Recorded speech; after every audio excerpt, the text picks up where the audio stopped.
Alô, alô, gente boa de Deus.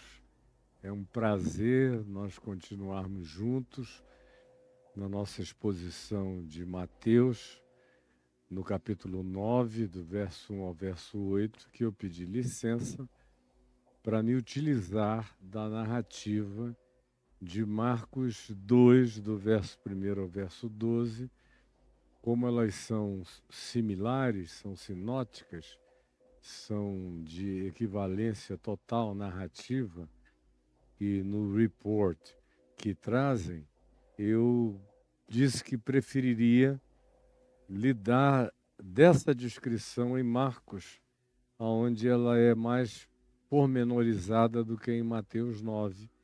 Portanto, eu estou com vocês aqui pelo quarto dia já em Marcos 2, de 1 a 12, e falamos sobre diversos aspectos relacionados ao que aqui se vai descrevendo.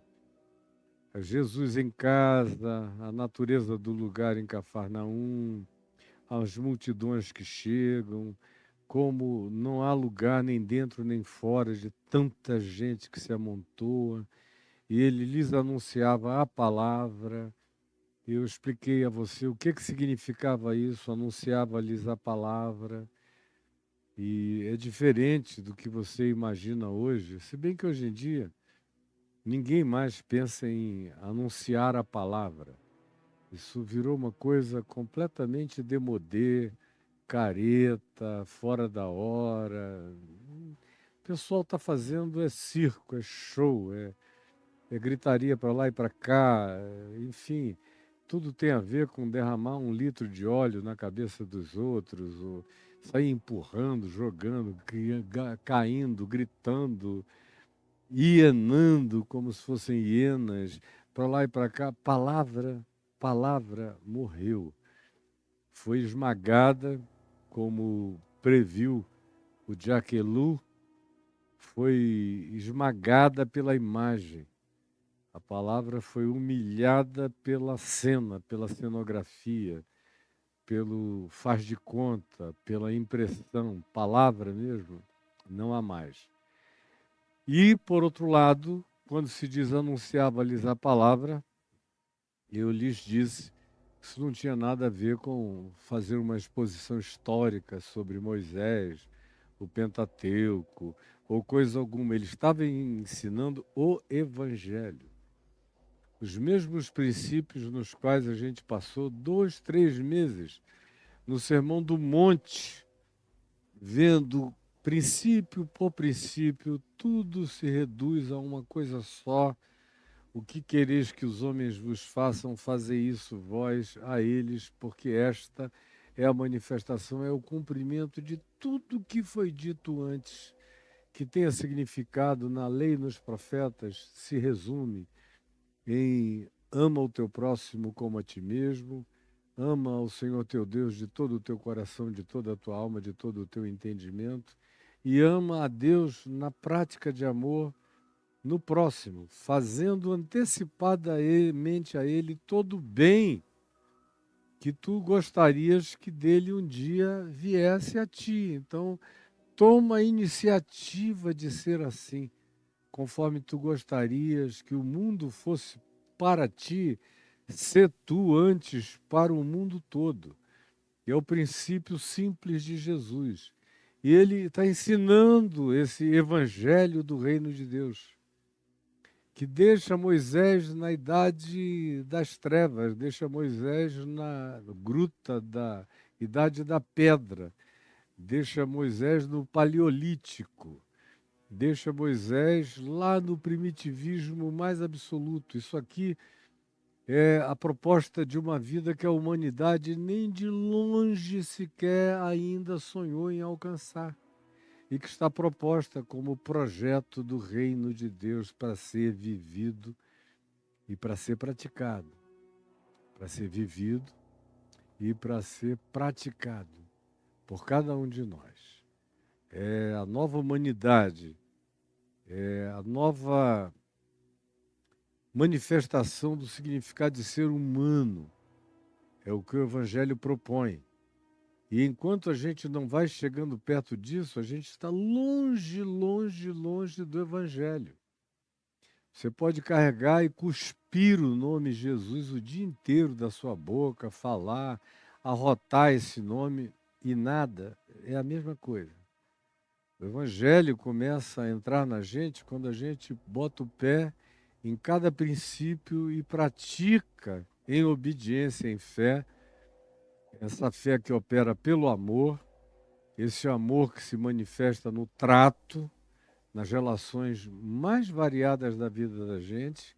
Aí a gente botou o pé no chão dessa palavra que Jesus anuncia e nos chama para ela, para nos convertermos a ela, para nos tornarmos como Ele, abraçando a palavra que procede dele, que Ele encarna, que Ele manifesta, que Ele gestua, que Ele expressa em toda a sua plenitude. E aí nós fomos adiante, começando a introduzir o assunto do significado da paralisia, da cama, da dor, dessa impotência e desses amigos. E foi a ênfase que eu dei até aqui, foi na manifestação coletiva da fé de alguns em favor de um. E falamos bastante sobre isso. E eu exemplifiquei de formas e modos variados. Agora, ontem, eu disse a você que estava aqui comigo, e você que pode, é só voltar, está tudo aí gravado no YouTube, dizendo que esses amigos, esse coletivo, esse aos quais Jesus viu, vendo-lhes a fé, essa fé comunitária, essa fé múltipla, essa fé fraterna, essa fé de 4, 5 amigos, caracterizam o significado da verdadeira igreja segundo Jesus. A igreja segundo Jesus não é nada além disso aqui.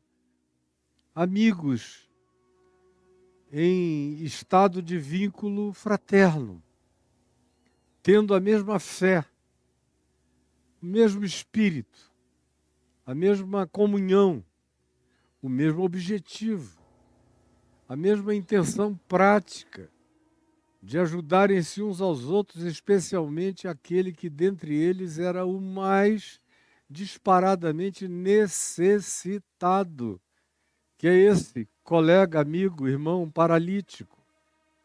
E como eles se unem e Jesus vê essa união. 2, 3, 4, 5 reunidos em meu nome, eu ali estou no meio deles. E aí eu falei um pouco sobre o significado de igreja. Igreja é isso. Está tudo aí gravado no dia de ontem. Estimulei você que é a igreja. A igreja não é um prédio, não é uma instituição. Isso tudo é invenção, criação humana. E você caiu nesse engano. E você obedece a esse engano. Mas igreja é gente. É encontro de gente. Não precisa ter um maior, nem um menor, hierarquia. Não precisa haver titularidades, nem funcionalidades oficialmente, deixa eu ser redundante, oficialidades oficialmente designadas. Não precisa haver nada disso. É vínculo, é prática de amor, é vontade de estar junto meramente por isso ser maravilhoso. E porque a gente ama uns aos outros, e tem carinho uns pelos outros, e tem vontade de socorrer, de ajudar uns aos outros. Isso é ser igreja, básica e simples, segundo Jesus. E aqui tem uma igreja, vendo-lhes a fé, essa fé comunitária, de um grupo que não precisa ser enorme. Aliás, quanto maior o grupo, menos igreja há ali. Quanto menor, mais íntimo, mais fraterno, mais próximo, mais pessoal, mais aconchegado, mais sincero, mais compartilhador, mais solidário, mais igreja. Esse grupo é, mais igreja esse grupo será. Então está aqui, vendo-lhes a fé, Jesus respondeu à fé desse coletivo comunitário de amigos em favor daquele por quem eles intercediam, que era esse amigo que estava ali todo involucrado, como num casulo, que eles abriram o telhado da casa onde Jesus estava, que é aqui chamada de a casa em que ele estava morando, baixaram no ponto em que Jesus estava, bem diante de Jesus, e Jesus não comentou o assunto. Eu falei da propriedade privada, como ela se torna secundária diante do significado e do valor e da necessidade da cura humana, do bem que se faça ao ser humano. Toda a propriedade privada vem depois dessa prioridade do atendimento à necessidade humana. E aí introduzir esse tema do vendo-lhes a fé, do coletivo em favor do individual e da verdadeira igreja, do seu verdadeiro significado. E como Jesus, ao ver a fé dessa comunidade, desse grupo de amigos, dessa comunidade de fé, a primeira coisa que ele faz é dizer, vê e diz, filho, que é a pessoa que está ali amarrada, na maca, no casulo, na frente dele, para não cair, não rolar. E os outros estão em cima, no telhado, que baixaram as cordas. E Jesus olha para o homem, vê a fé deles, porque só muita fé poderia ter aquela iniciativa, porque a fé é sem iniciativa, a fé é sem obras, a fé sem fruto, a fé sem atitude, a fé sem ação é morta, não é nada. Portanto, ele não olha para os homens, nem levanta a cabeça. O texto não diz erguendo Jesus a cabeça. Não, ele deixou acontecer. Mas viu tudo, vendo-lhes a fé. Viu que aquilo tudo, aquele destelhamento, aquilo era esforço de fé, de uma comunidade de fé, que praticava as obras da fé em favor do próximo. Era gente que estava amando o amigo e trazendo a Jesus como manifestação de fé, como pureza fraterna e sincera do coração deles. E está aqui essa igreja reunida. E Jesus responde a essa reunião falando de perdão de pecados. Vendo-lhes a fé, disse ao homem paralítico, nas condições em que eu já descrevi em detalhes nos dias anteriores. Filho, os teus pecados estão perdoados. É maravilhoso para mim, porque o assunto inteiro supostamente tem a ver com cura. A cura de um indivíduo que está há anos todo enquirquilhado. Porque você coloca um ser humano num estado de paralisia, a inutilidade muscular e a incapacidade de movimentos vai criando uma atrofia que se volta totalmente sobre si própria. Os pés vão se fechando, as pernas vão se encolhendo, as mãos se viram, o corpo inteiro vai se dobrando, vai se tornando um feto morto. E é nesse estado de um pacote imóvel, amarrado, transformado num casulo de paralisia, que só tinha olhos para ver Jesus, é que esse homem está ali. E Jesus vê a fé sem olhar para ninguém que está em cima do telhado, vendo-lhes a fé. Foi essa fé que criou todo esse movimento, que fez essas coisas acontecerem, que gerou essas ações em cadeia, que acabaram destelhando a casa onde Jesus estava e fazendo o homem chegar no ponto exato em que Jesus falava. E Jesus recebe toda a fé desses amigos, e enquanto não deixa de olhar para o homem, que era o objeto imediato da necessidade. Vendo-lhes a fé, disse ao paralítico: Filho, filho, filho, estão perdoados os teus pecados. Que coisa mais maravilhosa! Foi algo que nunca saiu da boca de ninguém na Bíblia antes. Em toda a Bíblia. Você vê pessoas dando ordens ao sol, como Josué: sol, detente em Gibeon, e tu, lua, no vale de Ajalon.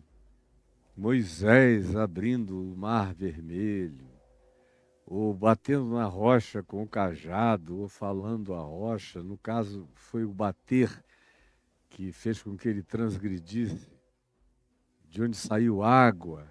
Você vê tudo. Elias trazendo fogo do céu. Mas é uma quantidade enorme, é um verdadeiro Universal Studios, o Velho Testamento, de heroísmos, de fé. Mas você não encontra ninguém, absolutamente ninguém.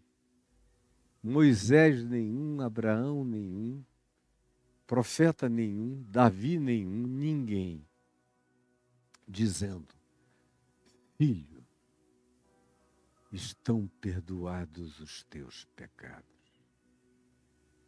Isso aqui é o salto quântico acima de toda descrição.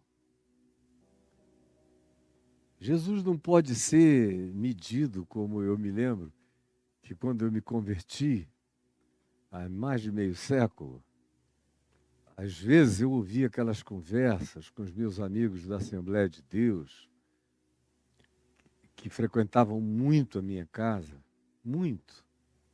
Alguns já até partiram para o Senhor, outros estão idosos, bem velhinhos, meus amigos, e que iam lá para casa. Eles ficaram perplexos com a minha conversão.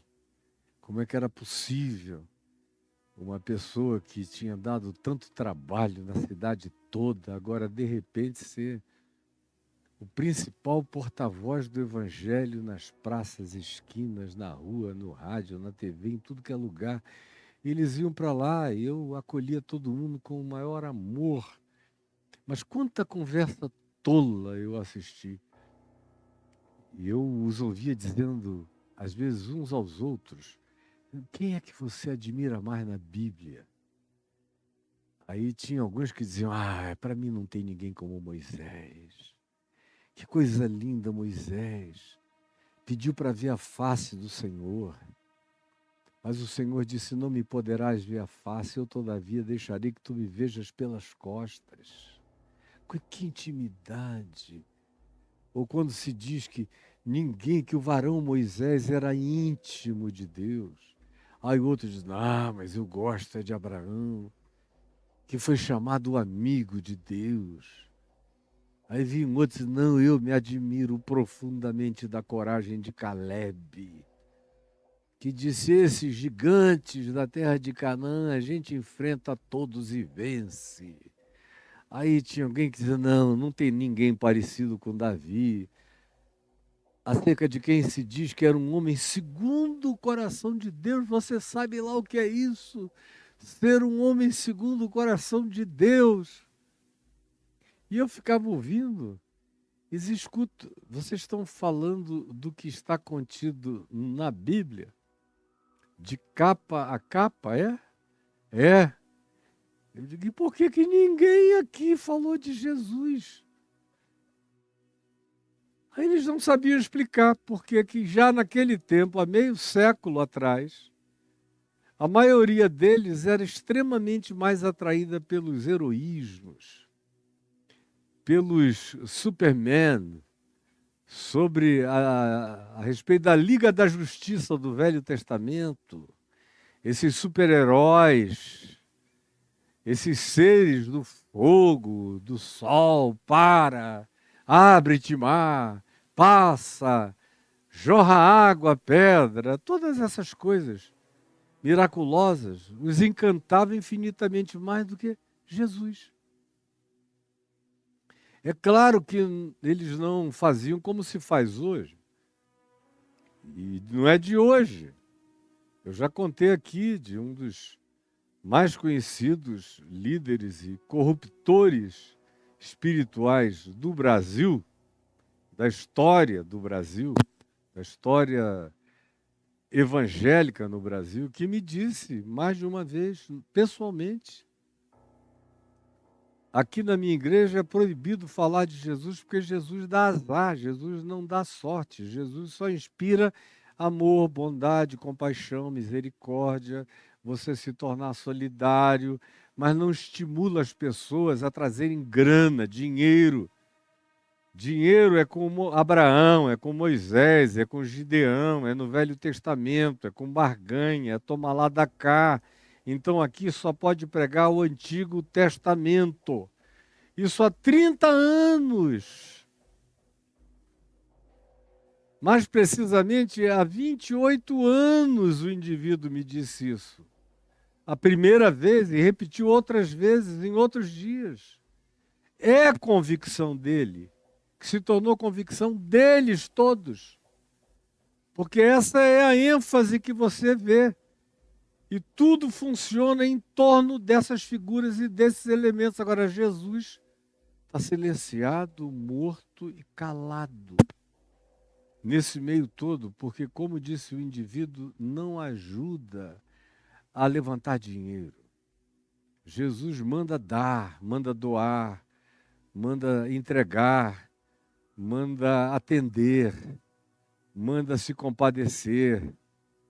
Jesus ordena a misericórdia. Jesus diz, tenho compaixão dessa gente. Jesus diz, dai-lhes vós mesmos de comer, ou seja, sejam vocês, meus discípulos, o socorro que essa gente precisa. Isso é contrário à lógica que esse pessoal pratica e quer praticar. É por isso que Jesus ficou nesse estado de silêncio absoluto naquilo que se chama de igreja e que igreja não é. Porque não manifesta a pureza e a simplicidade e o amor que manifesta essa fé simples desses amigos, que são a verdadeira igreja. E a primeira coisa que Jesus diz é aquilo que ninguém disse antes. que é acerca do que eu estou fazendo comparações. Quem antes dele disse isso? Noé? Enoque? Moisés? Abraão? Davi? Quem? Daniel? Quem disse, filho, filha, estão perdoados os teus pecados? Quem disse? E essa, para mim, é a questão mais essencial, é o nó górdio da alma, da psique, da mente e da condição humana. É haver quem perdoe os meus pecados. É haver quem perdoe os teus pecados. Eu, por exemplo, quando comecei a ler os primeiros livros de Freud, quando eu me interessei por ele aos 19 para 20 anos de idade, e comecei a ler, não sobre ele, ler os livros dele. E fui gostando de uma quantidade enorme de coisas que foram me atraindo. Mas depois de ler 3, 4, 5, 6 livros, e ler uma multidão de artigos e de textos ou de outros livros a respeito de, para mim o que foi ficando chocantemente ausente em toda a arquitetura da proposição psíquica que ele oferecia, de reorganização da arquitetura psíquica, ou do aparelho psíquico, como ele chamava, usando uma linguagem mecanicista e antiga, foi a ausência de perdão. Não havia ninguém para perdoar o indivíduo. E não havendo quem perdoasse, se tinha que prolongar o processo de elaboração contínua de eu fiz, mas eu também herdei, eu fiz, mas houve influências que me precederam, eu fiz, mas sempre tem uma adversativa relacionada a alguém para quem se transfere, ou de onde veio, de onde procede, uma arquitetura mais ampla, familiar, parental, a ser entendida. Nem para ser perdoada, não é para perdoar pai nem mãe, porque quem é você para perdoar seu pai e sua mãe? No melhor das hipóteses, você só entende a fraqueza dos elos que trouxeram você a esse estado de doença. O que pode, quem sabe, te aliviar, mas não faz cessar. Faz você se acostumar à ideia, mas não faz você estancar o processo. Foi por isso que eu fui encontrando mais alento no Carl Jung, que era infinitamente mais humano, mais amplo, mais universal, que lidava com essas categorias da necessidade humana de graça, de perdão, de transcendência, e que eu sabia que eram essenciais para a cura humana, a partir de mim mesmo. Então, do ponto de vista religioso, antes, ninguém disse, filho, estão perdoados os teus pecados. Ninguém. E depois dele, quem? O antes dele, na filosofia grega, apareceu alguém para falar de perdão de pecados? Nem Sócrates, nem Platão, nem Zenão, nem Epicuro, nem Tales, ninguém. Nem os grandes pensadores, como Pitágoras, como Arquimedes, ninguém. E depois dele, em todo o desenvolvimento da construção humana, quem falou de perdão? Quem falou que essa era uma possibilidade de que eu chegasse diante de alguém que olhasse para mim dentro dos meus olhos, me vazasse, me atravessasse e me dissesse, filho, estão perdoados os teus pecados. Ninguém antes, ninguém depois. Nem entre os grandes líderes das religiões que vieram depois de Jesus, como é o caso do Islã. Ninguém, Muhammad, jamais disse a quem quer que estão perdoados os teus pecados. Nenhum imã, nenhum líder. Para eles, tudo isso soava do mesmo modo que soou para os escribas e para os teólogos judeus, que junto com os fariseus, como eu já lhes disse, estavam presentes ali, assistindo tudo dentro da casa, sentado na fila do gargarejo, julgando. Quando Jesus falou isto, filho, estão perdoados os teus pecados, o verso 6 diz, mais alguns. Vejam como alguns levam um homem para Jesus curar e alguns estão sentados ali para falar mal da graça de Deus. Alguns contra alguns.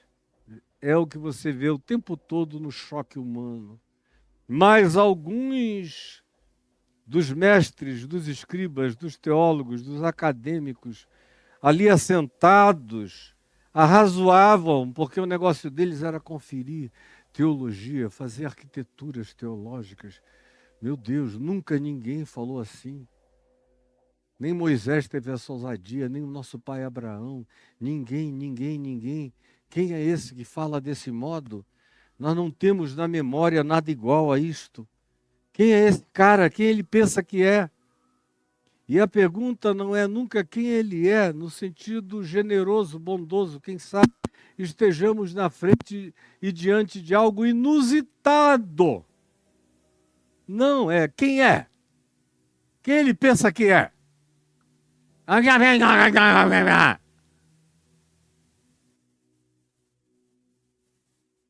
Mas alguns dos mestres, dos acadêmicos da Bíblia, assentados ali, arrazoavam em seus corações pervertidos. Porque fala ele deste modo? Isto é blasfêmia. Eles já declararam, porque no coração dessas pessoas não existe nenhuma abertura. É interessante, eles tinham feito uma abertura no telhado para baixarem o homem. Mas no coração desses religiosos que estavam vendo e ouvindo tudo isso, não havia abertura nenhuma para considerarem o inusitado de Deus que estava bem diante da cara e da face deles. Ao contrário, eles já chegam com um veredito, isto é blasfêmia. Não há nenhum espaçamento, nenhuma brecha, nenhuma abertura, nenhuma fresta, nenhuma nesga de luz que os possibilitasse dizer que maravilha, que coisa extraordinária, o que está acontecendo aqui, o que nós estamos vendo, quem é essa pessoa? Ele diz coisas extraordinárias que nunca ninguém disse antes. Isso é um passo muito para além de tudo quanto os nossos ouvidos já ouviram e olhos já viram. E o nosso coração já discerniu, ele está muito na frente de tudo e de todos os nossos mestres e rabinos.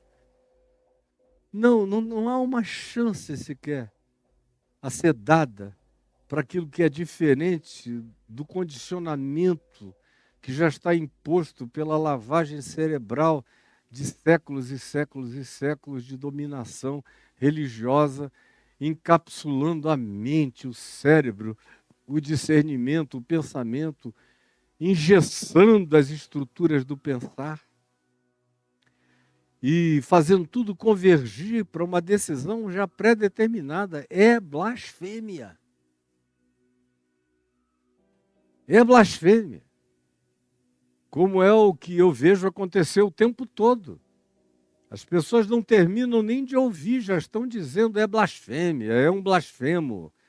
Não querem arrazoar para o bem, só querem tentar recuperar memórias da negatividade ou da impossibilidade ou da limitação ou do teto fechado. Porque esses sim têm um telhado na cabeça, na alma, no coração, e jamais fizeram uma abertura. Esses que estão dizendo é uma blasfêmia, são a antítese desses da fé, que abrem o telhado e baixam o amigo até a presença de Jesus, dizendo: aqui existe graça, aqui existe cura, aqui existe esperança. Eles estão sentados olhando e dizendo: é uma blasfêmia. Filho, os teus pecados estão perdoados. E aí então alguns dos escribas disseram: é blasfêmia. Quem ele pensa que ele é? Quem é que pode perdoar pecados, senão um só que é Deus? Agora, se você conversasse com esses escribas, todos eles iriam manifestar a esperança da vinda do Messias. Todos. Todo fariseu tinha esperança de que o Messias viesse. Todos os escribas dos fariseus tinham a esperança de que o Messias viesse. Eu não estou nem falando dos essênios, que não são nem mencionados no Novo Testamento ou nos Evangelhos, que estavam longe, lá na região do seu monastério, distante da vida social. Não menciono os saduceus, porque eram seres sem esperança, que viviam só dos ritos do templo. Para eles, Deus era o rito e o rito era Deus e nada além disso. Mas os fariseus tinham uma esperança de que o Messias viesse. Agora, mesmo tendo essa esperança que eles confessavam como uma certeza, todavia a preconcepção de como Deus deveria ser quando viesse, de como o Messias deveria se apresentar quando se apresentasse, as vestimentas, a estrutura, o mascaramento, a performaticidade, a projeção do Messias já estava tão determinada pelos arrazoados, pela teologia, pela descrição, pela escatologia, por tudo que eles construíam, que quando o Messias se manifestou na cara deles, a 1,5 metro deles, dentro de uma casa apertada, lotada de gente, eles veem e dizem: é blasfêmia. Eles não abrem uma abertura, não fazem uma abertura, um único momento para considerar, para dizer: quem sabe, espera aí. Vamos ouvir melhor, vamos ver as sequências. De modo nenhum, já tinha uma peremptoriedade estabelecida, definida, completamente. Na alma deles é blasfêmia. Porque ou esse cara é um blasfemo ou ele é Deus. Como a gente sabe que ele não é Deus, o que é que sobra? Ele é blasfemo. Não existia a menor possibilidade para eles de que o Messias vindo fosse aceito, a menos que viesse nos moldes deles, conforme a moda deles, conforme a imagem da projeção da teologia e da escatologia deles. E aí eles estavam completamente pré-definidos. E quanto mais pré-definido alguém esteja, menos essa pessoa vai enxergar o inusitado, o novo, a surpresa, a manifestação da liberdade de Deus, que age como quer, a quem quer, quando deseja, do modo como deseja se expressar, porque Ele é livre, Ele é Deus. Mas para o religioso isso não existe. Deus é livre numa confissão, numa declaração de credo, de fé, de confessional. Mas não tem absolutamente nada a ver com uma abertura interior, na casa interior, para a luz nova entrar e iluminar o ser. Não, eles já estão definidos que o Messias, quando vier, virá segundo a nossa imagem e semelhança, teologia e escatologia pré-determinados. E o que não for desse jeito é blasfêmia. E nós não estamos abertos para considerarmos a obra de Deus, por mais maravilhosa que ela seja, porque se não for conforme a nossa imagem e semelhança e de acordo com a nossa permissão, com a nossa anuência, se não vier antes e se explique para nós, olha, eu sou quem vocês estavam esperando, e agora fiquem atentos porque eu vou fazer isso, e explicar tudo a eles, para que, quem sabe, tendo pedido autorização prévia para ser Messias, eles pudessem ser menos radicais. Mas como Jesus não fez isso com ninguém, nem com sua mãe, nem com seus parentes, nem com seus irmãos, nem com ninguém, simplesmente fez. Foi e se tornou, e se manifestou, e expressou, e chocou a todos, a ponto de que mais adiante aqui, em Marcos, no capítulo 3, você vê que a mãe dele vem com os irmãos dizendo, ele está louco, e vieram para prendê-lo, porque diziam, está fora de si. A mãe e os irmãos, a família dele, não cria nele. Porque o coração também estava blindado pelas preconcepções, que é o que mais nos impede de enxergar a ação e o movimento de Deus diante dos nossos olhos. E vem Jesus e diz, filho, estão perdoados os teus pecados. Dito isto, eu quero agora ir adiante conforme eu falei ontem e tratar da relação entre perdão de pecados e cura humana. Todos nós sabemos, do ponto de vista estatístico, há décadas, pelo menos há uns 50 anos, quando as enfermidades ou condições de natureza psicossomática, alusivo à psique, à alma, à mente, ao estado mental. Somático, alusivo à soma, no grego, que é carne, corpo, matéria biológica. Psicossomático é a influência do psíquico sobre o corpo e sobre aquilo que pode alterar a performance ou as condições de normalidade do corpo. Na maioria absoluta das vezes, para o mal.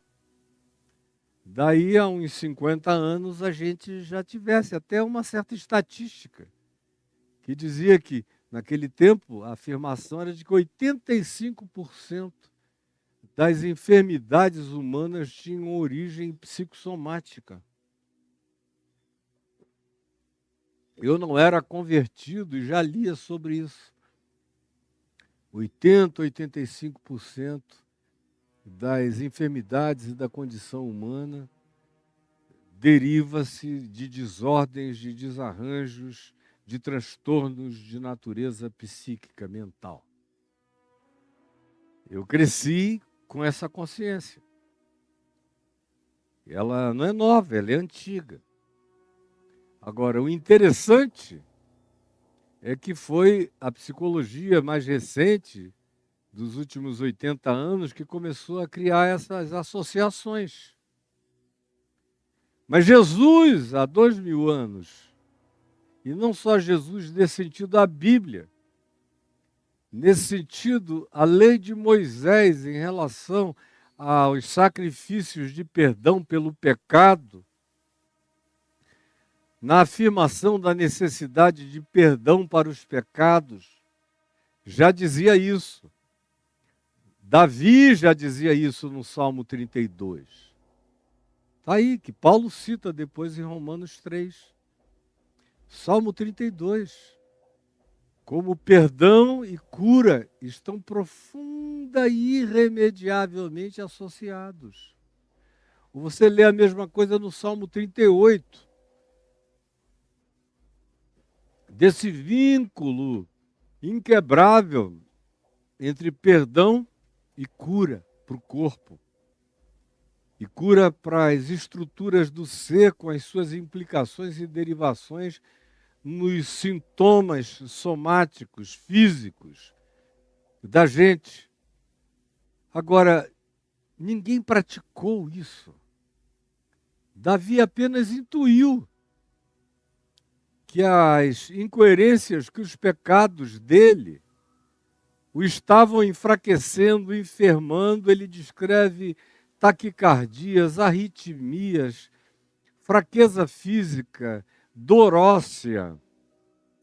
Ele descreve uma contingência de psicossomatizações no Salmo 32 e no Salmo 38, que falam como ele intuiu que o que ele estava experimentando não tinha nenhuma raiz no elemento físico orgânico imediato, mas tinha a sua raiz no elemento de natureza psíquica dele, da sua alma, do seu nepás, da sua alma, do seu ser interior, das suas angústias, das suas aflições, das suas ansiedades.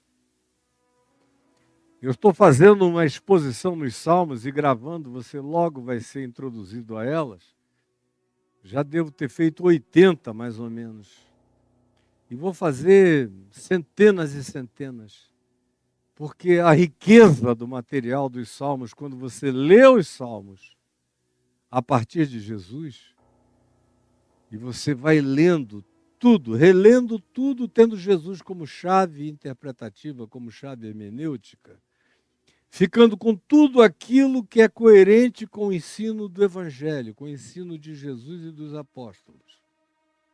E deixando de lado tudo aquilo que não é afirmado por Jesus, ou que é negado por Jesus, ou que é desrecomendado por Jesus, fora, você vê a graça, a beleza. Não é à toa que quando Jesus ressuscitou, uma das ênfases dele aos seus discípulos foi mostrar a eles tudo que nos Salmos constava a seu respeito.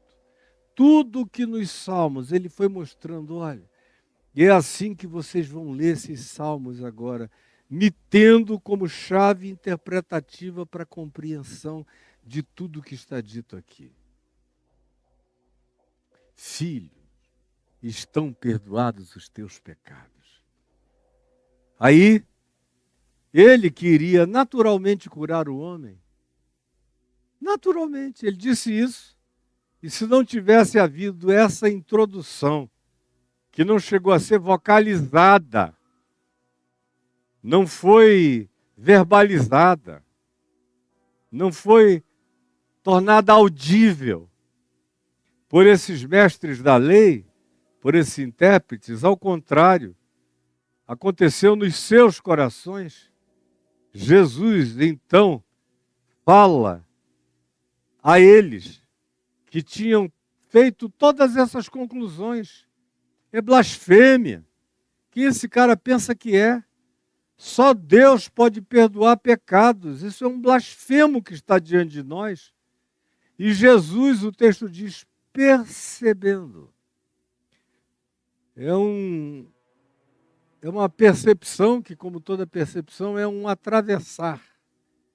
É um entrar em. Esse prefixo pervadir, perceber, perseguir, perscrutar, é entrar, é penetrar em, é atravessar. Jesus percebendo, entrando na percepção deles, no coração, logo, em seu espírito, entendeu, discerniu aquilo que eles pensavam. Como eles eram completamente óbvios diante de Jesus. Era como se eles pensassem em 3D. Era como se eles pensassem de maneira projetada, física, praticamente diante de Jesus. Eles eram completamente óbvios, como todos nós somos flagrantes absolutos diante dele. E esses seres que estão aqui achando que estão conseguindo um grande feito, estarem fazendo esse julgamento final, esse juízo final acerca de Jesus, e que, porque não estejam dizendo nada, ninguém esteja sabendo de nada, levam esse susto. Quando Jesus, percebendo o que eles estavam pensando, perguntou: por que arrazoais sobre estas coisas nos vossos corações? Por quê? Olhou para eles e falou: por quê? Vocês vêm aqui, saem da Judéia, de Jerusalém, ficam num caminho longo, cansativo, que demanda no mínimo um pernoite fora de casa para sair de Jerusalém até aqui, no mínimo um pernoite, talvez 2. Para entrarem nessa casa usando de carteiradas da importância de vocês e sentarem no ambiente interno da casa onde ninguém tinha conseguido entrar, de tão cheio que já estava, e ficaram fora, para trazerem esses arrazoados, esses pensamentos. Por quê? Falem para mim. Eu estou dando uma chance de vocês se explicarem. Por quê?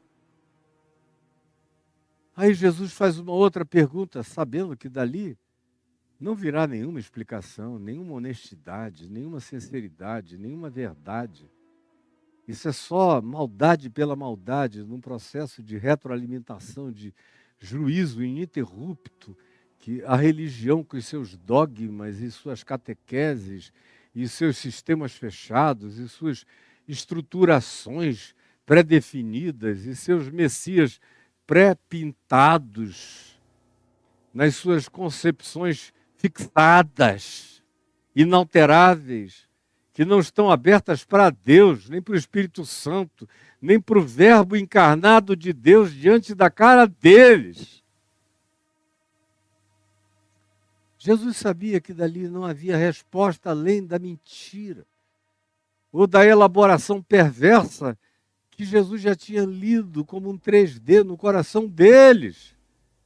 Aí faz uma segunda pergunta: o que é mais fácil, então, dizer ao paralítico, a esse paralítico, que, coitado, estava ali doente há anos, mas de repente ele se torna objeto de discussão teológica. Isso é que é chocante. Você vê que a religião chega e cessa toda a compaixão, toda a solidariedade, todo o carinho, todo o afeto, toda a fraternidade. Estão aqui os representantes da religião oficial e da elite da religião oficial, os escribas dos fariseus. E o grupo mais fanaticamente religioso que existia naqueles dias no templo ou nas práticas religiosas públicas daqueles dias, segundo os evangelhos, que eram os fariseus,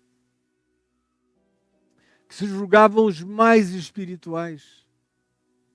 E eram esses seres que Jesus veio a chamar das piores descrições possíveis, como a gente vai ler depois em Mateus 23, muito adiante de hoje.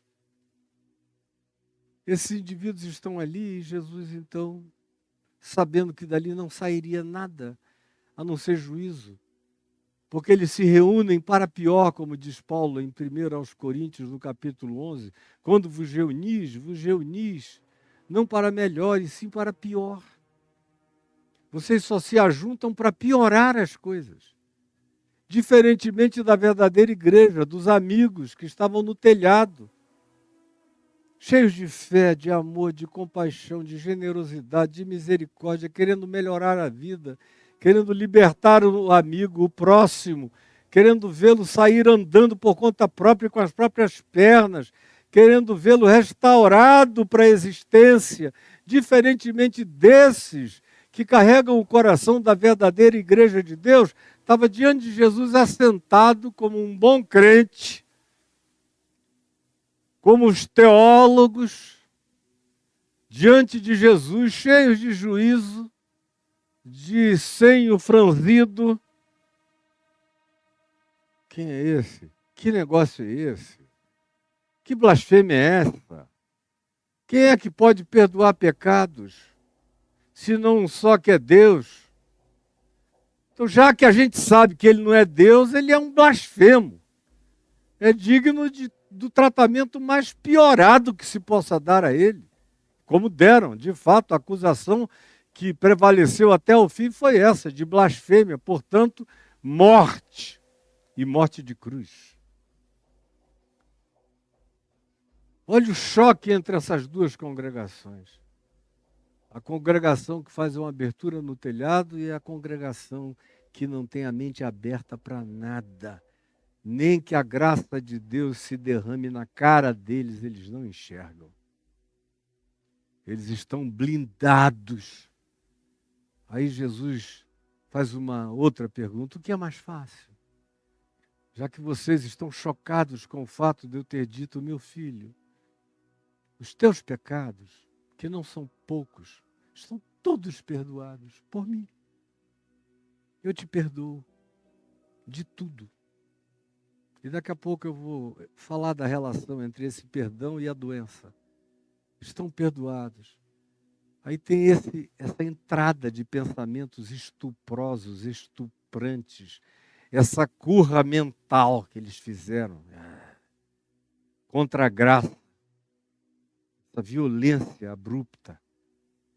Aí Jesus diz: por quê?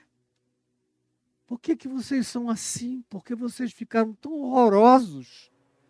Porque quanto mais vocês estudam, piores vocês ficam. Porque quanto mais vocês dizem que cultuam, mais vocês descultuam tudo de Deus na vida de vocês. Porque quanto mais frequência as demandas da religião, mais distantes de Deus e do próximo e da vida vocês se tornam, mais desumanizados vocês ficam. Então me respondam. O que é mais fácil dizer ao paralítico que está aqui, que veio aqui para ser curado e está sendo objeto dessa interrupção grotesca? O que é mais fácil dizer: estão perdoados os teus pecados? Ou dizer: levanta, toma o teu leito e anda? Me respondam, fariseus. Me respondam, fariseus. O que é mais fácil? Vamos terminar essa discussão aqui. O que é mais fácil? Me respondam. E eles, calados. Jesus diz então: ora, verso 10, para que saibais, vocês saibam. Não era nem a multidão sabia, por isso estava ali. Os amigos no telhado sabiam, por isso estavam ali. A verdadeira igreja sabia, por isso estava reunida nesse espírito. Mas para que saibais, vós saibais. Vocês que acham que sabem tudo, que arrazoam tudo, venham a saber e a serem chocados por mim. Porque eu vim para ser objeto de contradição para gente como vocês. Para que saibais que o Filho do Homem tem sobre a terra autoridade para perdoar pecados. Isso é uma autoridade que o Filho do Homem recebeu para perdoar pecados. Então ele disse ao paralítico: para que vocês saibam, falando para aquele grupo de religiosos doutores, que o Filho do Homem tem sobre a terra autoridade para perdoar pecados, virou-se para o paralítico e disse: filho, levanta, toma o teu leito e anda. É isso que eu te mando fazer. E vai para casa.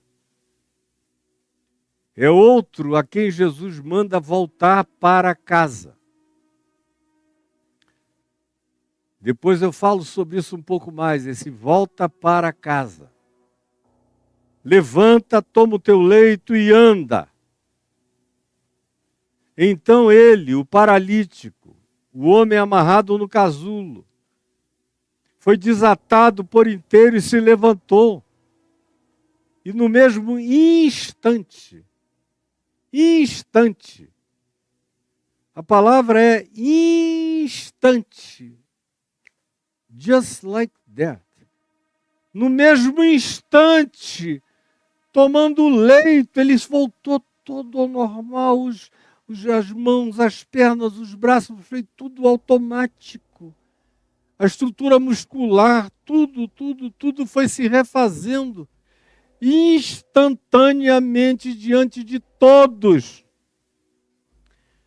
Então ele se levantou.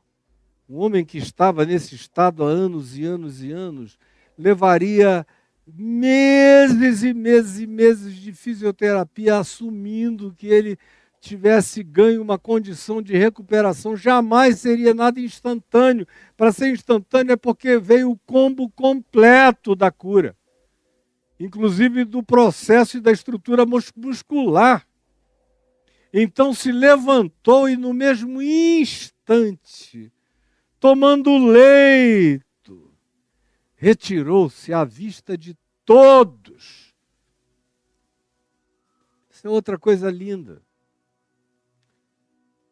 Jesus não precisa que para a pessoa ser dele, ela tenha que ficar andando com ele ali, visivelmente. Ele diz, vai para a tua casa. Já tinha dito e o homem obedeceu, tomando o leito, retirou-se à vista de todos, a ponto de todos se admirarem e darem glória a Deus, dizendo, jamais vimos nada igual, jamais vimos coisa assim. Agora, os religiosos calados, com ódio, com raiva, contraditados. O que isso tem a ver com o que eu disse que estava introduzindo sobre perdão de pecados e cura para as variadas dimensões do ser? É que, semelhantemente àquilo que o Salmo 32 descreve numa poesia lindíssima, e o Salmo 38 também, aqui você vê isso sendo praticado por Jesus, o único que pratica isso instantaneamente. Estão perdoados os teus pecados. E o homem creu. Creu. Foi porque ele creu no perdão dos pecados que tudo mais aconteceu. Preste atenção. Foi porque ele creu no perdão dos pecados que lhe estava sendo concedido que tudo mais aconteceu. Os amigos tinham tido a parte deles. Foi fazer tudo o que fizeram e colocar o homem ali diante de Jesus. Agora era a parte do homem. A parte do homem era crer no perdão. Filho, estão perdoados os teus pecados. E ele creu. Porque preste atenção, eu vou repetir, se ele não tivesse crido, não teria havido cura nenhuma. Se no coração dele ele dissesse, os meus pecados é porque ele não me conhece. Ele não sabe como é que foi a minha adolescência, a minha juventude. Ele não sabe como foram os meus caminhos iniciais na minha vida adulta, na juventude. Não sabe. Não sabe o que eu já fiz. Não sabe os males que eu já pratiquei, que eu já desejei, que eu já quis. Isso aqui na minha vida é maldição decorrente dos males e dos males e dos males e dos males. E Jesus não teria dito isso a esse homem se esse homem não tivesse realmente um acumulado angustioso de culpabilidade latente no coração dele. Jesus não dá ponto sem nó e não diz coisas por dizer. Há uma pertinência no que Jesus diz, sempre. Estão perdoados os teus pecados. E o homem olhou para ele, para aquela luz nos olhos dele, e creu na luz do céu que emanava dos olhos de Jesus, creu no coração. Eu estou perdoado. Todas as minhas culpas foram tiradas, eu sei Eu sei, eu creio no que Ele está me dizendo, eu creio que Ele tem autoridade para me perdoar. Ele tem autoridade, eu aceito a autoridade dEle para me perdoar. Eu não vou brigar contra essa luz, contra essa graça, contra esse amor, contra essa extensão de misericórdia. Eu não. Eu acolho, eu aceito, eu recebo. É para mim. E se ele não tivesse acolhido nem recebido, não teria acontecido o que sucedeu posteriormente, que foi a cura física dele. No mesmo instante em que a vida dele foi recuperada pelo perdão, porque preste atenção, o perdão refaz a mente, refaz a vida, refaz a história. Não faz com que o que a gente fez não tenha acontecido, aconteceu. Mas o perdão desemocionaliza a culpabilidade em nós. Faz com que a culpa deixe de ter efeito pós-traumático destrutivo, paralisante, imobilizante, com capacidade de enquirquilhar a existência humana para sempre, de arrancar, de diminuir, de matar potenciais até o indivíduo se tornar absolutamente inútil. Se ele não tivesse crido, se ele não tivesse se visto perdoado, ele se viu perdoado. Ele olhou nos olhos de Jesus e se viu andando, se viu abraçado, se viu aconchegado. Ele viu que de fato não havia brincadeira, não era um jogo semântico, não era uma trucagem psicológica. Era uma afirmação real, de contundência, acerca do perdão da vida dele, que agora estava consumado, feito. E ele leu isto na escritura da vibração e da luz dos olhos de Jesus. Foi o lugar onde ele leu que ele estava perdoado, foi na face de Cristo. E ele acolheu de todo o coração. Quando Jesus disse a ele, filho, estão perdoados os teus pecados, ele creu na mesma hora. Na mesma hora. O resto foi o parêntese aqui de Jesus com os Top Guns da religião. Mas o homem já tinha crido que os seus pecados estavam perdoados. Foi por isso que Jesus disse, aos da religião, não ao homem. Ao homem teria sido ato contínuo. Na hora que Jesus disse, estão perdoados os teus pecados, e o homem creu, Jesus teria dito, imediatamente na sequência, eu te mando, levanta o teu leito e vai para a tua casa, e o homem se levantaria e iria. Porque ele tinha se visto curado. É como a gente lê em João, no capítulo 5, aquele paralítico também, do tanque de Betesda. O texto, no capítulo 5, diz que quando Jesus diz para o homem que ele está curado, levanta, toma o teu leito e anda. O texto diz, imediatamente o homem se viu curado. Antes de dizer que ele ficou em pé e saiu correndo com o leito, o homem se viu curado. É a mesma coisa com esse indivíduo aqui, na hora que Jesus diz, estão perdoados os teus pecados, ele se vê curado de tudo. Porque não tinha nada mais gravoso na existência dele do que a multidão dos seus pecados acumulados e da sua culpabilidade acusatória de anos e anos e anos, que foi paralisando a existência dele. Ele se viu curado. E porque ele se viu curado, Jesus disse, eu te mando, toma o teu leito e vai para a tua casa, levanta. E ele, na mesma hora, se levantou porque já estava curado. Quando o perdão entrou, a cura pervadiu o ser dele. Foi tomando conta de tudo, foi penetrando cada partícula, cada célula, cada neurônio, cada estrutura muscular, foi penetrando todos os ligamentos, foi entrando e fazendo sinapses novas em toda a estrutura neurológica do indivíduo, em toda a camada e a profundidade cerebral dele. E tudo isso começou num processo de fé na interioridade mais profunda. Quando ele ouviu a palavra e viu aqueles olhos e creu. Aí inicia-se o milagre. Enquanto Jesus diz o que diz aos líderes da religião, o milagre está acontecendo.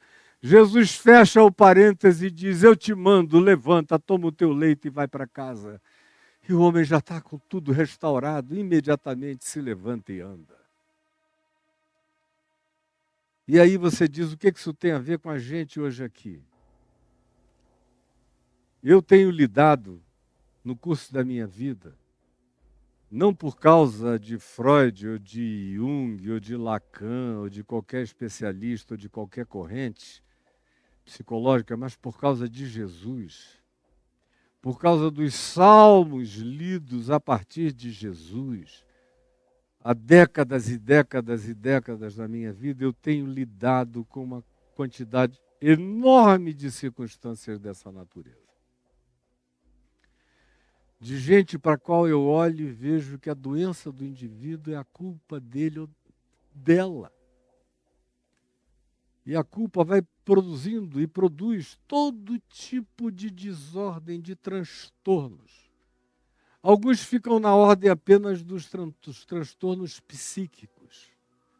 A culpa instalada na psique, na mente, na alma, na estrutura emocional, afetiva, do ser, botando raízes profundas nas camadas mais íntimas da gente, vai gerando transtornos mentais, gera e produz neuroses, como toda neurose, de uma recorrência ininterrupta, crescentemente ininterrupta, e não tem mente que suporte a ininterruptibilidade de uma neurose que se instala gravosamente contínua na gente. Ou dos pânicos paranoicos, resultados de culpa que vão gerando toda sorte de transtornos, de angústias, de bipolaridades, de alternâncias, de dúvidas incuráveis, até que elas se instalam como certezas negativas contra o indivíduo, de vozes acusadoras, que vão crescendo, crescendo, que vão se esquizofrenizando na gente. E existe esquizofrenia e existe gente que vai sendo esquizofrenizada pela própria culpa. Pelos ecos acusadores na consciência. Há outros em que essa culpa não fica apenas nas dimensões dos transtornos psíquicos e mentais, o que já é de uma gravidade terrível. Mas há outros que levam isso para a pele. E isso vira doença alérgica. A maior parte das nossas alergias, e eu não quero ser leviano ao dizer a maior parte, deixa eu diminuir a força dessa afirmação. Boa parte das nossas alergias decorrem de psicossomatizações. Se tem uma coisa que a psicossomatização faz, é produzir, não são todas, deixa eu dizer, mas muitas, alergias súbitas, inexplicáveis, que você se testa para tudo e não consegue descobrir de onde aquilo vem. Como eu já experimentei em mim, por causa de culpa. Culpa. O ano de 97, o ano de 98 foram 2 anos tão cheios de culpa em mim, que eu comecei a ter reações alérgicas que eu nunca tive na vida. Eu sou um ser antialérgico, praticamente. Eu não conheço alergia a nada. Mas, de repente, eu comecei a ficar completamente alérgico. Uma alergia estranha. Que fazia minha mão crescer, ela inchava. Aí ela desinchava e passava para esse lado. Aí esse lado inchava. Aí passava 15 minutos depois para a minha boca. E os meus lábios inchavam, a minha língua inchava. As minhas narinas ia se alternando. Uma coisa sumia e as narinas iam inchando. A orelha ia crescendo, ardendo. O pênis inchava, o saco escrotal inchava. Ronchas projetadas em alto relevo no meu corpo apareciam inchadas, saltadas no corpo inteiro. Os dedos dos pés, das mãos, o corpo em alternância. Foi metade do ano de 97 e o ano de 98. E eu não sabia exatamente de onde aquilo estava vindo, mas eu sabia que tinha uma relação profunda com a culpa que eu estava experimentando. E que eu nunca tinha experimentado desde os meus 18 anos de idade. De antes dos 18, eu tinha experimentado muitas culpas por muitas coisas horríveis, mas infinitamente menos gravosas no meu espírito do que agora, como um homem adulto, pai, que ia ser avô, conhecido no mundo inteiro como pregador do Evangelho, respeitado na terra toda. E o que eu estou dizendo aqui não tem nenhum exagero, nenhum superlativo. No Brasil e fora do Brasil, respeito em todo lugar. Aí, de repente, eu me entrego à permissão de um tropeço de natureza sexual que abismou a minha vida numa angústia culposa sem tamanho, sem dimensão, sem mensurabilidade, horrorosa, para a qual não havia possibilidade de diálogo de mim comigo mesmo, que a diminuísse nem o nível, porque eu sabia que eu não devia, que eu não podia, e que eu estava fazendo pelas piores das razões, simplesmente porque eu podia fazer. Pela pior de todas as razões, era só porque eu podia fazer. E eu estava com raiva. Raiva profunda. Pretextuando raiva contra a hipocrisia do mundo e da religião, eu me permiti.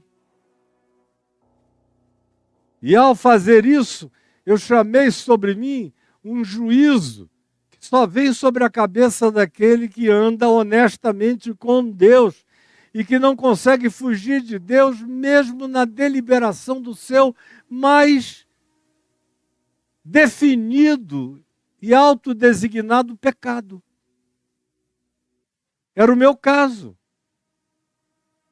Eu conheço em mim, no meu corpo, as consequências da relação entre culpa e reações somáticas.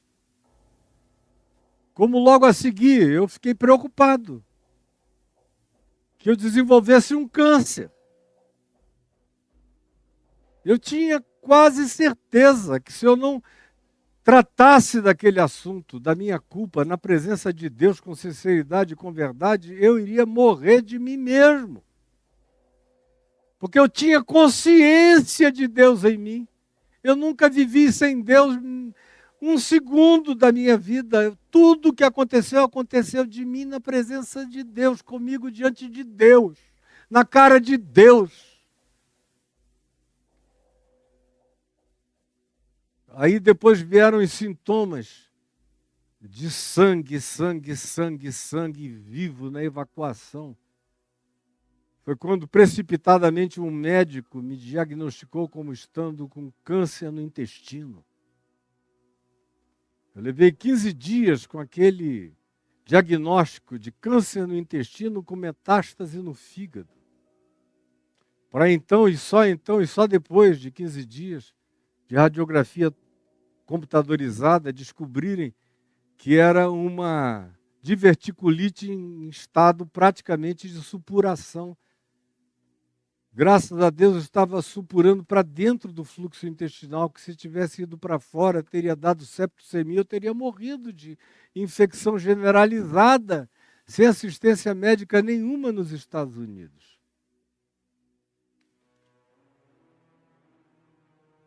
A culpa mata. O não tratamento dela enferma. E eu sei disso na minha vida e na vida de milhares de outros. Como, por exemplo, só para concluir, porque o tempo já estourou bastante aqui.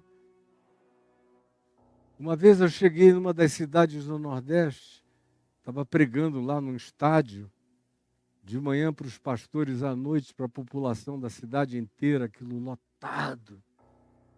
E alguém me pediu insistentemente para visitar um dos homens mais ricos da localidade, que tinha matado um genro, atirado no genro e matado o genro, por ódio, por causa de uma confusão do genro com a filha dele, ele matou o genro. Um genro a quem ele amava, tinha amado a vida inteira, mas matou no impulso de raiva. E depois que matou, deu um grito e nunca mais falou, emudeceu para sempre. E eu aceitei ser levado lá e fui lá. Era uma manhã quando eu entrei na casa, num bom apartamento dele, e o homem calado. Já há alguns anos calado, a boca vai murchando. Não se faz exercício. Isso que eu estou fazendo aqui é um exercício de musculatura facial extraordinário. Você para de falar, vai murchando tudo, vai secando tudo na face. Ele já estava totalmente deformado pela ausência de vocalização. E eu cheguei e comecei a falar de perdão, de perdão, de perdão. Aí eu vi o homem começar a chorar, chorar, chorar, chorar, chorar, chorar. E eu disse a ele em nome de Jesus. E vai ter gente aqui me acusando de blasfêmia. Porque eu falei a ele, eu vim aqui em nome de Jesus dizer a você, filho. E eu falei eu mesmo com a minha boca. Eu vim aqui em nome de Jesus, com a autoridade que Jesus me dá no Evangelho, de fazer como ele fez, de repeti-lo em favor do meu próximo, com toda a minha sinceridade, como se Cristo mesmo estivesse aqui e ele está operando através de mim, em ti. Eu te digo, filho, estão perdoados os teus pecados. A família perplexa, o homem chorando. E quando eu acabei de falar, pela primeira vez em anos, ouviu-se uma voz saindo quase gutural, pela falta de musculatura facial e pela paralisia na própria língua, que já não se movia tremulante para falar há quantos anos? Se ouviu aquela voz vindo de dentro dele. Jesus! Jesus! E ele começou a dizer Jesus, e à medida em que ele ia dizendo, ia falando cada vez mais claramente, mais claramente, mais claramente, até que ele disse obrigado, obrigado, até que ele falou fluentemente obrigado, Jesus, por me perdoares, anos depois.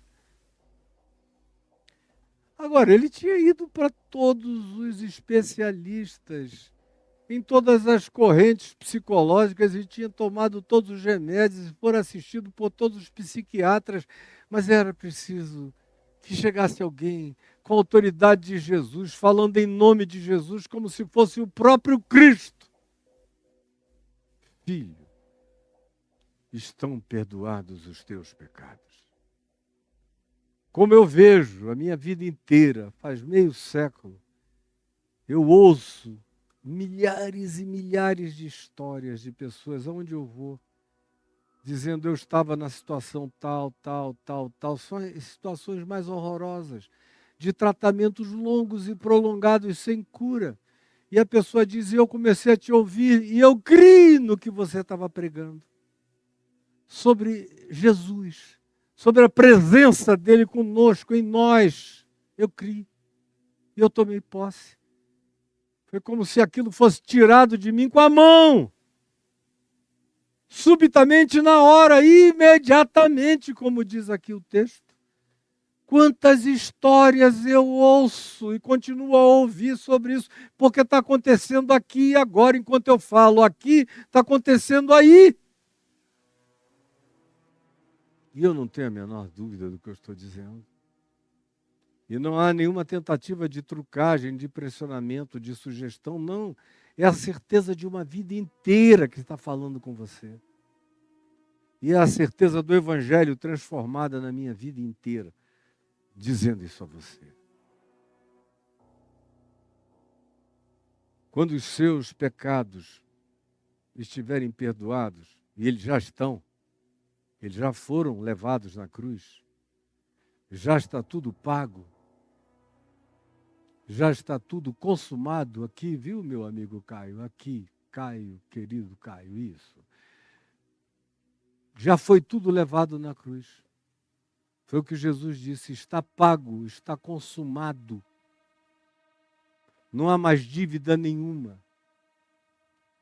Paulo diz, o escrito de dívida que havia contra nós, pelas nossas transgressões, a todas as ordenanças de Deus, Jesus rasgou esse escrito de dívida inteiramente e encravou na cruz. Encravou na cruz. Está pregado na cruz. Acabou. Eu ando sem culpa no mundo. Por isso eu posso dizer, por causa da cruz de Jesus, por causa do que ele fez, consumou, realizou, concluiu definitivamente, inapagavelmente, inquebrantavelmente, em meu favor na cruz e na ressurreição, onde ele validou o que ele tinha feito na cruz em favor de todo aquele que crê e de toda a humanidade, eu posso dizer, o príncipe deste mundo, o diabo, não tem nada mais em mim. Nada. Porque eu não guardo uma única culpa em mim mesmo. Eu ando perdoado, limpo, lavado. Totalmente limpo. Como disse o apóstolo João, no capítulo 2 da primeira epístola dele, filhinhos meus, não pequeis, mas se todavia alguém pecar, tendes advogado junto ao Pai, Jesus Cristo o justo. Ele é a propiciação pelos nossos pecados. Ele é a cobertura pelos nossos pecados. E não somente pelos nossos próprios, mas ainda pelos do mundo inteiro. E eu creio, crerei sempre nisso. Isso não abre margem para nenhum cinismo em mim. Quanto mais eu creio nisso, mais limpa, mais tranquila, mais cristalina, mais pura, mais tranquilizada, mais pacificada, mais harmonizada a minha vida se torna em Deus, com Deus e em mim mesmo. E em relação a todo e qualquer outro próximo que eu tenha. Será sempre assim com a graça de Deus até o último dia da minha existência. Porque eu não sei e não quero viver de outro modo, e a existência de outro modo, qualquer tentativa de praticá-la de outro modo é insuportável. É insuportável. É adoecedora, arruína com a gente na mesma hora, começa a fazer mal. E não demora. Eu já extrapolei o nosso tempo imensamente. E eu quero só pedir a Ti, Jesus, que essa palavra sobre culpa e graça, culpa e perdão, culpa e cura divina, culpa e restauração na graça de Deus, tenha chegado ao coração de alguém, que ouça, que reouça, que introjete, que guarde, que assuma, que abrace e se deixe abraçar por essa palavra do Evangelho, que está aqui posta diante de quem quiser, a qualquer hora e a qualquer tempo que o coração deseje receber. É o que eu te imploro, é o que eu te peço. Agora,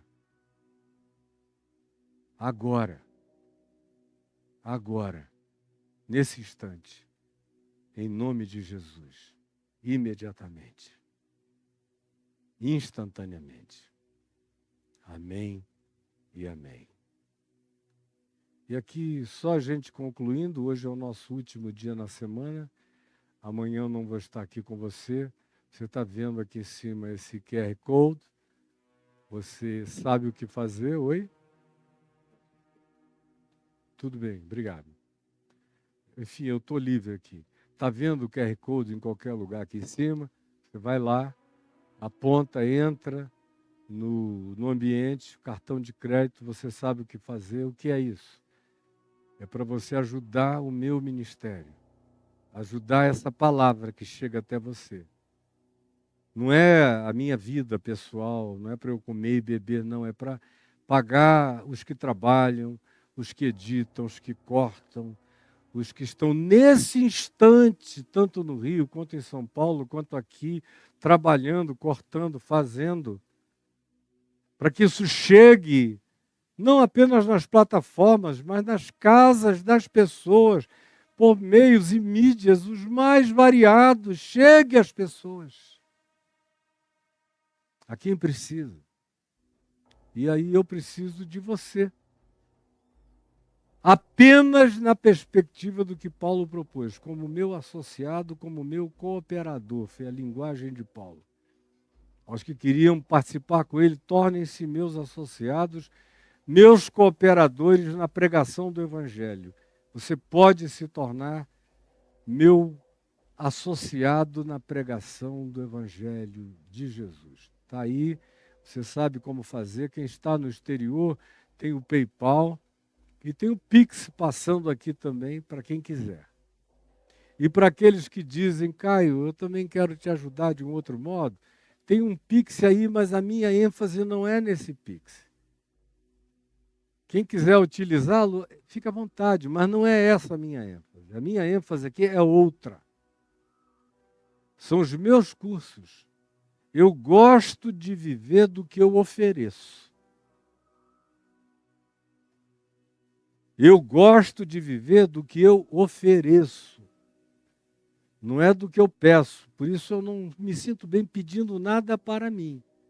Eu me sinto bem oferecendo o que pode fazer ainda um bem melhor e maior a você, se você quiser. De maneira sistematicamente contínua, através dos meus cursos. E como é que você entra neles? Está aí, ó. caiofabioexclusivo.com.br, é o blog. Quando você entra aí, vira uma chavinha e você cai aí nesse outro ambiente, onde tem o Reconexões, 200 aulas de 10 minutos cada uma, vai do Gênesis ao depois do Apocalipse, Jesus a chave hermenêutica, o caminho do discípulo, 17 aulas sobre perdas e lutos, os mais variados. O divã de Deus são salmos aplicados à condição psíquica do ser humano, perguntas cretinas, respostas divinas, do dilúvio ao Apocalipse, ensinando você o que aconteceu entre a Arca de Noé e as realidades do Apocalipse, como uma coisa se junta à outra, como eu vou mostrar com muito mais detalhamento nessa viagem que vai começar agora no dia 2 de maio, à Turquia, com muito mais detalhes, modernidade líquida, esse curso do medo que eu dei durante a pandemia, que é imperdível, você precisa fazê-lo para ficar liberto, o ativar, é um ano de palavras sobre aquilo que coloca a fé em estado de ativamento libertador da existência da gente. Suicídio, aqueles que tiveram suicídios na família e que estão até hoje perseguidos pela angústia da situação suicida de alguém, com a acusação religiosa ainda de que essa pessoa foi para o inferno, e todas essas coisas malignas que daí decorrem. Faça esse curso, o tabu do suicídio, desvendando Israel, que não tem nada a ver com o culto a Israel, nem Estado de Israel, nem bandeira de Israel. Eu não sou disso, nunca fui disso, jamais serei disso. É só a geografia, a história, a arqueologia, o ensino do Evangelho aplicado, tirado daquele contexto imediato, geográfico, e aplicado à existencialidade de cada um de nós, e por aí vai. Faça um dos meus cursos, ou todos eles, ou vá fazendo e você vai me ajudar. A metade disso vai para pagar os que trabalham fazendo isso acontecer. Tem gente trabalhando para poder chegar até você. E a outra metade vem para eu comer, beber e pagar as minhas contas, inclusive essa luz que ilumina aqui agora. Então, se você quiser nos ajudar, é agora, é assim que você pode fazer. Quiser me ajudar, é através dos meus cursos, sobretudo, que você pode fazer. E eu vou ficar muito grato a Deus se você fizer isso, e grato a você porque você vai me gratificar duas vezes. A primeira, pelo benefício que você está chamando sobre você mesmo, de novos acréscimos e luzes na sua vida. E o segundo, porque você vai me fazer um bem imediato, sem o qual ninguém existe, ninguém vive, ninguém pode estar presente debaixo do sol. E que o Senhor Jesus te abençoe e te guarde. Um bom feriadão para você, um bom fim de semana, um bom descanso. Fique com Deus. Em nome de Jesus, fique na paz do Senhor, em Cristo, que é o nosso Cordeiro Pascual. Em nome de Jesus, Ele que é a nossa Páscoa. Amém, amém e amém.